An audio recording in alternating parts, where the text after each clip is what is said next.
E é de hipnoterapia que vamos falar com a Rosa Basto. Olá, Rosa, seja bem-vinda. Que os nossos telespectadores já devem conhecer do programa da tarde, porque é uma habitual convidada do programa da tarde, é sua, e o que é certo é que está aqui hoje connosco para nós percebermos exatamente como é que tudo isto funciona, porque eu devo confessar que ouço toda a gente a dizer que a Rosa é maravilhosa e que a Rosa trata realmente... Que maravilha ouvir isso. Mesmo. Aliás, tem aqui uma aluna sua, a nossa Paulinha, à Câmara, que está a fazer aulas consigo e que também ela a adora. Portanto, queremos saber porquê. Porque o que é que faz exatamente? Retira os medos das pessoas, os traumas, o que é que faz? Eu faço psicoterapia com esta técnica que é a hipnose, ajudando as pessoas efetivamente a libertar as questões que as atrapalham, que as incomoda na vida. Mas vai ao subconsciente da pessoa? Nós vamos efetivamente através da hipnose. Ao mente inconsciente. Eu diria mais que quando estamos em hipnose, nós estamos com a nossa mente ampliada, ou a nossa mente inconsciente, teremos acesso à nossa mente inconsciente através do transe hipnótico, ou seja, nós levamos a pessoa a um estado focalizado de atenção e concentração, e nesse estado de atenção e concentração a pessoa entra num processo que vai à mente inconsciente. Como é que isso se consegue? Através dos padrões de linguagem que nós usamos. E do relaxamento, não é? E do relaxamento. Nem sempre a hipnose precisa de relaxamento. A mim faz muita confusão como é que isso se consegue num programa de televisão. Eu sei que os seus pacientes já passaram por várias sessões antes daquilo que aqui se mostra, não é? É muito importante que as pessoas saibam isso, quando nós estamos com alguém na não se resolve, não é num programa de televisão que se resolve um trauma, não é? Não, ou uma fobia. Não, a fobia é tratada, como todos os trabalhos que se fazem com psicoterapia, num gabinete de um consultório adequado, porque a privacidade das pessoas, há confidencialidade. Não é com o público à volta. E ética. Sim, convém que seja num espaço confidencial, porque as pessoas podem deixar vir ao de cima algumas situações que são muito privadas e, portanto, não seria em televisão que se... Mas as pessoas, por exemplo, nesse processo de hipnose, as pessoas deixam vir ao de cima coisas conscientes ou coisas que estão lá no subconsciente que certamente já esqueceram, coisas de infância, por exemplo? Vou-lhe dar alguns exemplos concretos que é mais fácil para se entender. Imagine que teria alguém que teria medo de falar em público. E passou na infância, na escolinha primária, passou por um processo onde foi chamada a atenção e por qualquer motivo fez xixi nas calças ou ficou ridicularizado em frente aos colegas.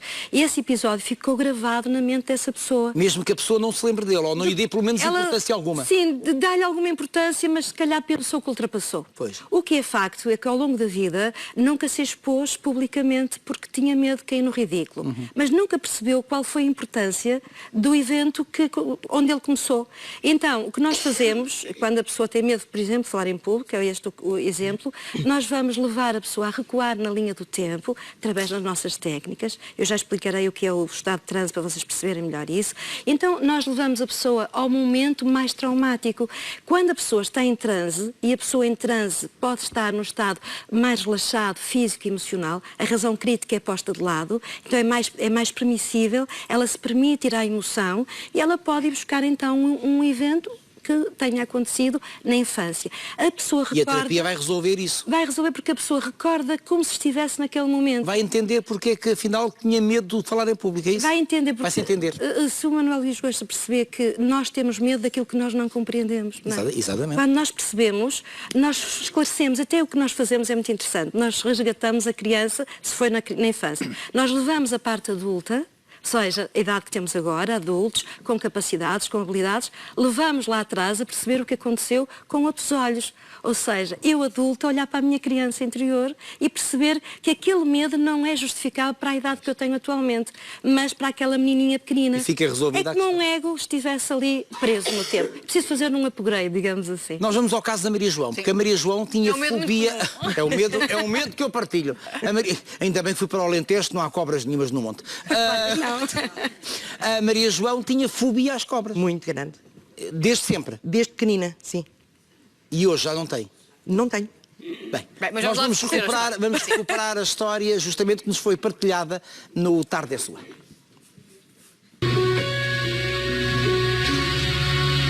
Eu tenho medo de cobras.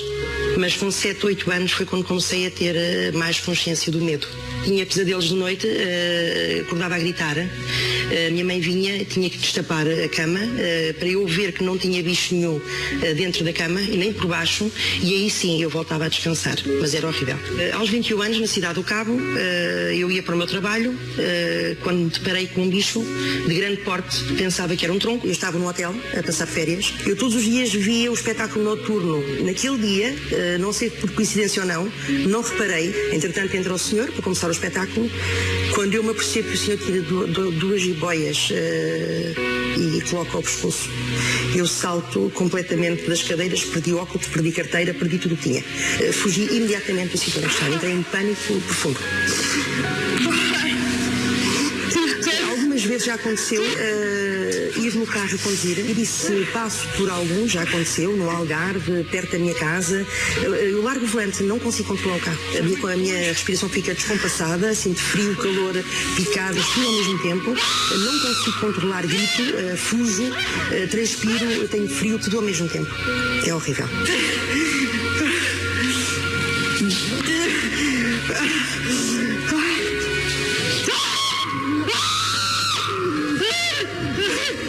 Toda a vida pensei que era a minha maior alegria poder viver uma vida normal. Poder sair à rua, poder viajar, poder estar normal. Podia sentir medo, mas não pânico. E viver com este problema é muito complicado. É viver sempre por antecipação e sofrimento, e gostava de não sentir isto. Era a minha maior alegria. Sim, até porque medo quase todos nós temos, não é? Sim. Mas aqui era agora, mais este medo. tipo de reação é... É um medo irracional, não é? Exatamente. E isto acontecia quando? Só quando via ou quando imaginava? Não, eu mesmo vivia por antecipação. Eu só de imaginar que havia já estava a sofrer. Já até mesmo ver uma imagem ou até ver na televisão. Sim, também até numa revista eu não conseguia ver. Não conseguia ver. Entrava em desespero. E realmente a história que motiva este medo irracional tem a ver então com o tal episódio na África do Sul? Sim, também ajudou muito. Foi uma das coisas pela qual eu vim-me embora. Não conseguia viver naquele país. Vivi lá há alguns anos, mas tive que vir porque vivia constantemente com medo. Que o tal tronco virasse. Sim. Como é que a Rosa trabalhou com a Maria João, então? Eu com a Maria João fiz para resolver esta fobia. Como ela tinha muitas questões de ansiedade, e nós temos que entender que as fobias têm um quadro de ansiedade por trás. Claro. Ninguém Implica um grande sofrimento. Um grande sofrimento, porque parece que é uma coisa simples, eu não lido com cobras, portanto não tem problema. Mas não, porque as pessoas que têm medo normalmente veem as cobras em todo o lado. Sim. Ou veem numa fotografia que não gostam, ou deixam de ir para países maravilhosos e exóticos porque pensam que vão ver cobras, ou não vão para o Alentejo, ou se vão para o Alentejo pensam que vai aparecer uma cobra. Apareceu uma este sábado. E o que é que se fez com ela? Não, acha que eu fiz alguma coisa? Eu vi, foi o Rui com um cajado e pensei assim, ali há cobra. E lá não há Está a ver? Não, mas ela desapareceu, porque ela fugiu, ela foge de nós. As cobras fogem de nós. Elas têm medo de uma pessoa tão grande, claro que sim.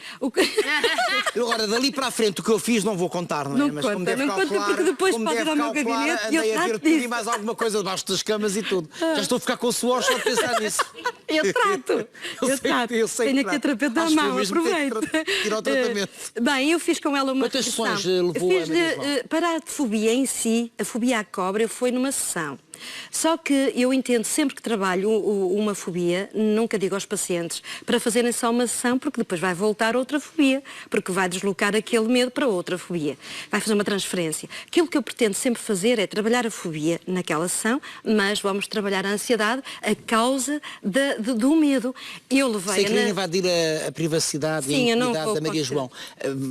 Ao vasculhar o passado, atrás, encontrou alguma coisa que justificava? Sim, primeiro, isso ela já falou, foi naquele momento, África do Sul. Levei a ver aquele episódio com outros olhos.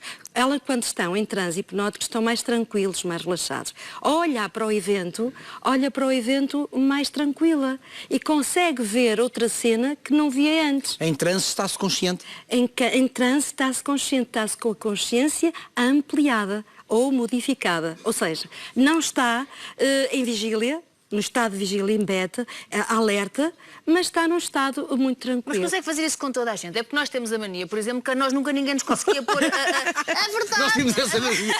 Sim, E eu se isso calhar concordo com vocês, se não quiserem ser hipnotizados, Ah. não são hipnotizados. Se houver ali que uma Hipnose é uma relutância. palavra, a palavra hipnose é muito forte, Manuel dos Gosta. E Cristina, se nós dissermos umas pessoas que são inteligentes, capazes, que não gostam de ser controlados, nunca vão deixar se hipnotizar, porque pensam que vão ser controlados. Mas se eu vos pedir, se vier ter comigo e disser, Rosa, eu estou aqui com uma ansiedade, gostava de resolver isto. E eu digo, permita-se então que eu sei umas técnicas. Se a porque quem Cristina vai já vai com o propósito vai de... de propósito, se quer passar pelo processo de ficar bem, nós temos um princípio de prazer no nosso cérebro, que é a procura do bem-estar e fuga, a procura do prazer e fuga à dor. Se vai procurar estar bem e se eu sei fazer essas técnicas, se confiam em mim, claro que vai estar predisposto a entrar nesse processo, porque não há de fazer isso.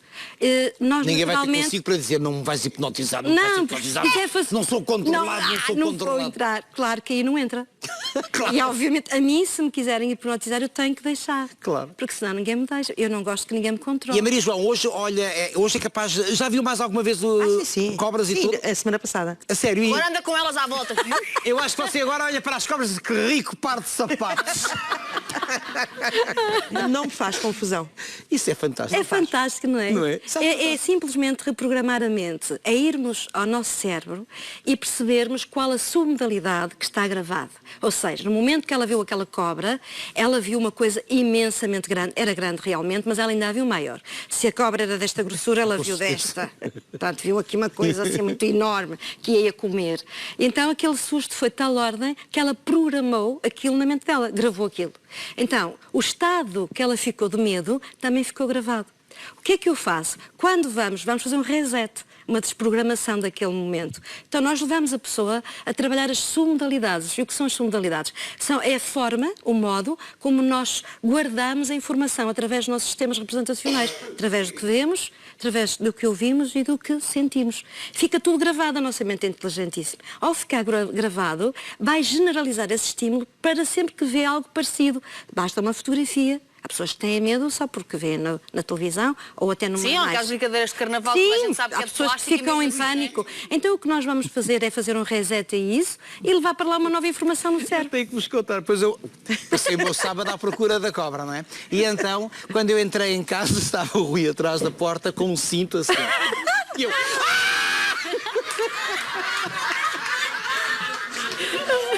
Ridículo. Olha que é um monte, não há ninguém à volta. Mas eu acho, É tão ridículo. já me está a contar tudo isso porque quer que eu o ajude. Por acaso, Está por aqui, acaso, estou a Eu ajudá-lo não a devia ter libertar-se da contado isto, cobra. isto é demais, é ridículo.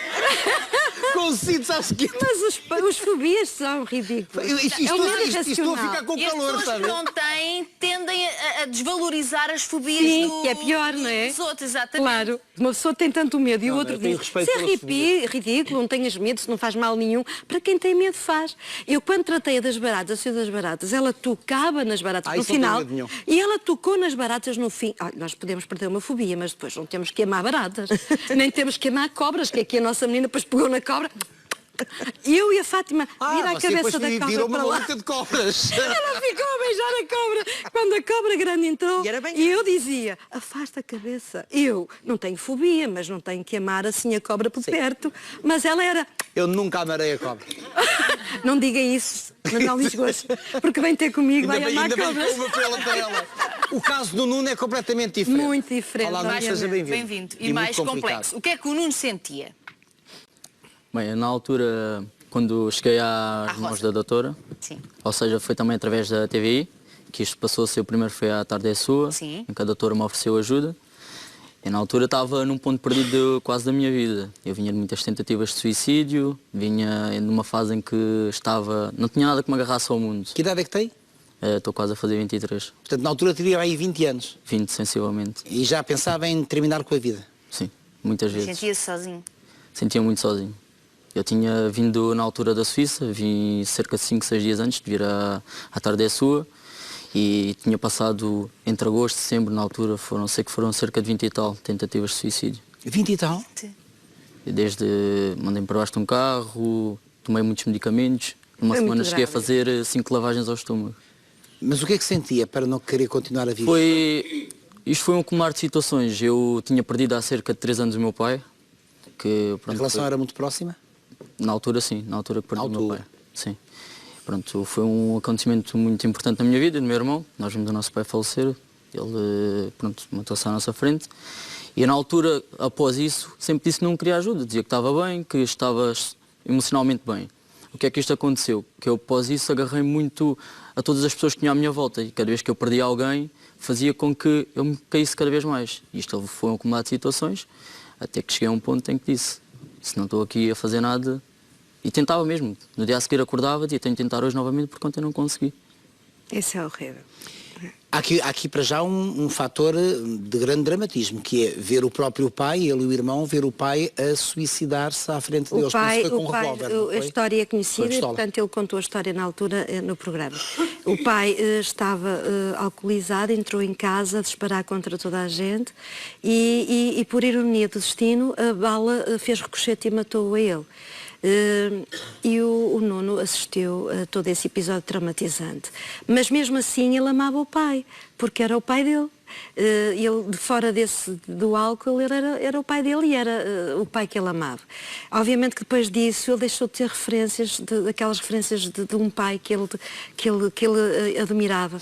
E era muito jovem, e começou a ter, a família também era um pouco desestruturada e, portanto, todo o ambiente era um ambiente de risco na família. E o Nuno é um jovem, ele está aqui, eu gosto de dizer isso à frente dele, muito resiliente, porque há pessoas que não são. Ele podia ter virado um bandido, mas ele não fez isso. E ele agarrou-se à terapia. Quando eu fui ao programa da Fátima, fui levar um caso. E ele estava a contar a história e eu ofereci-me para ajudar. E ele, de facto, é uma pessoa que disse, quando eu lhe disse, eu ajudo, mas preciso que me ajude a mim, porque eu não vou estar na sua cabeça todos os dias, portanto, você vai ter que me ajudar, 50% para cada um. E ele aceitou aquilo com toda a força e quando eu comecei a tratá-lo, ele vinha mesmo num farrapo. Ele estava muito em baixo de forma. Mas imaginemos o sofrimento de alguém que tenta matar-se 20 vezes. Claro, não sim. É? Ele estava sem perspectiva de vida, a autoestima estava em baixo, ele achava que não ia conseguir nada. Quando agarrei nele, a primeira coisa que fiz foi trabalhar o luto, porque ele achava que não se tinha despedido do pai. E muitas vezes as pessoas dizem, um pai que entra para matar alguém, como é que se tem amor? Tem, porque ele gostava do pai. E aquele era o pai que ele amava. Então eu levei-o numa técnica maravilhosa que nós temos com a hipnose, que a hipnose é um estado muito tranquilo, as pessoas entram num estado muito agradável e por isso estão mais permissivas, porque a razão fica um pouco mais de lado. Então o que é que eu levei? A despedir-se do pai, como se lembrar-se do pai quando tinha saúde e vivo. E então ele disse o que tinha a dizer ao pai e perdoou o pai por se ter matado e perdoou-se também por não conseguir fazer mais nada. Quando a pessoa regressa desse estado de hipnose ou de torpor, lembra-se do que aconteceu ou não? Lembra-se profundamente do que aconteceu. Então lembra-se desta cena de se ter despedido do seu pai através da terapia?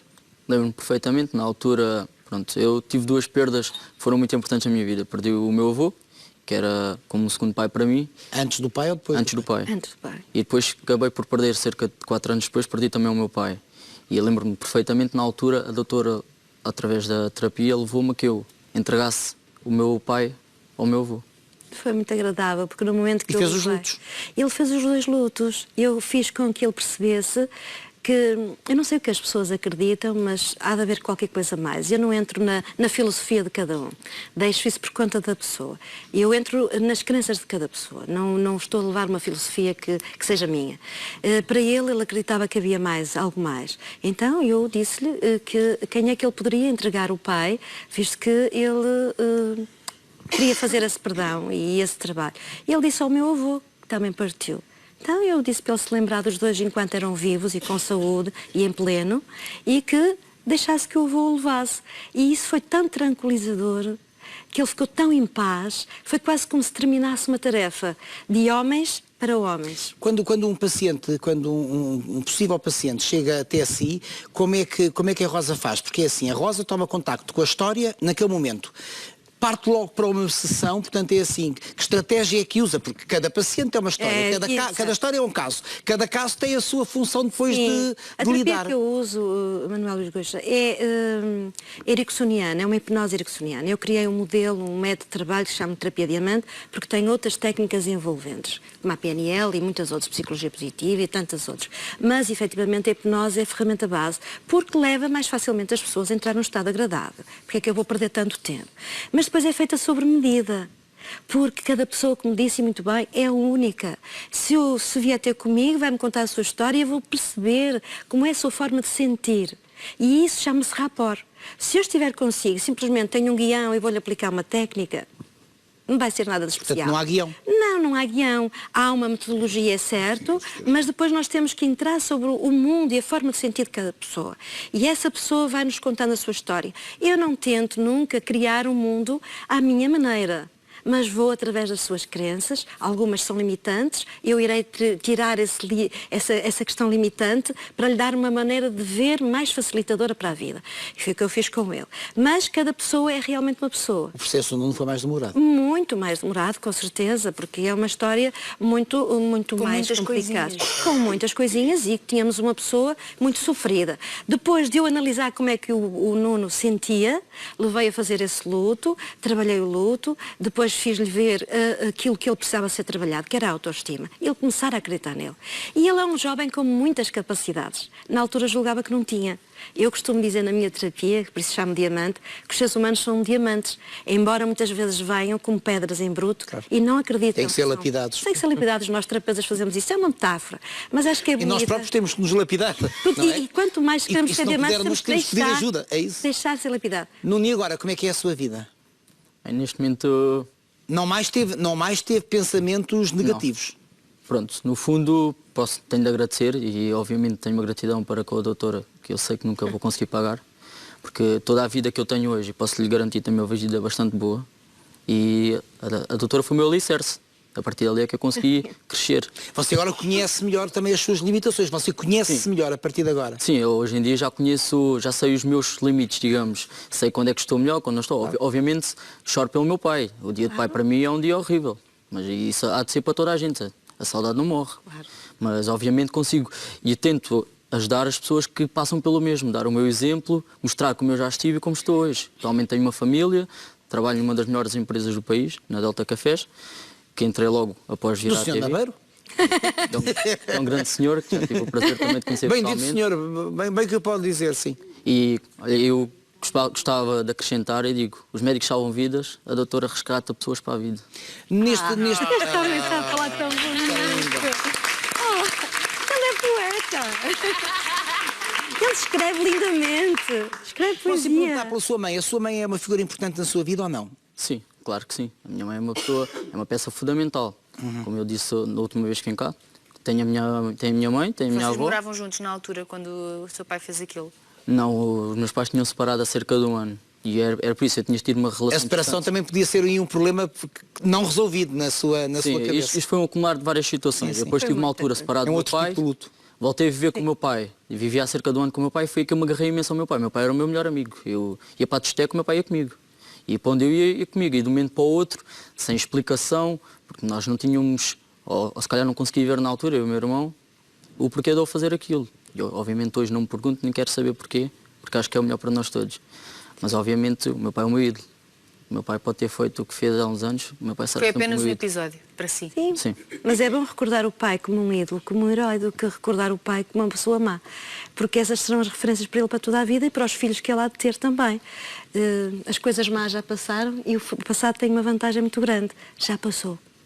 E nós precisamos nos agarrar ao presente, porque é no presente que temos as coisas todas, não é? E o futuro também não sabemos. E não sabemos, sem dúvida. É isso mesmo. E onde... Diga. O que é que a Rosa ia perguntar? Não, eu ia lhe perguntar se vocês alguma vez já pensaram se estiveram em transe hipnótico. Estamos sempre, todos os dias aqui. Claro que não. Desculpa. É que as pessoas questionam tanto o que é isso de estar em transe hipnótico. Já esteve, sim. Se eu lhe disser que já esteve. Já estive? Sim, sim. Onde? Eu vou-lhe dizer. A Cristina também. Espera lá. Ouça, pensem comigo. Quando vocês, este exemplo é muito banal, mas é muito agradável para se perceber. É simples, portanto é fácil de entender toda a gente. Quando nós estamos, isto chama-se transe natural, quando nós estamos apaixonados, estamos em transe. Quantas pessoas deixam de pensar e a nossa consciência periférica fica completamente de lado porque estão só a viver aquilo. E estão em devaneio, e estão em paixão. Quando as pessoas estão zen, e também quando entra no seu carro, põe o carro a trabalhar e diz, vou para a TV.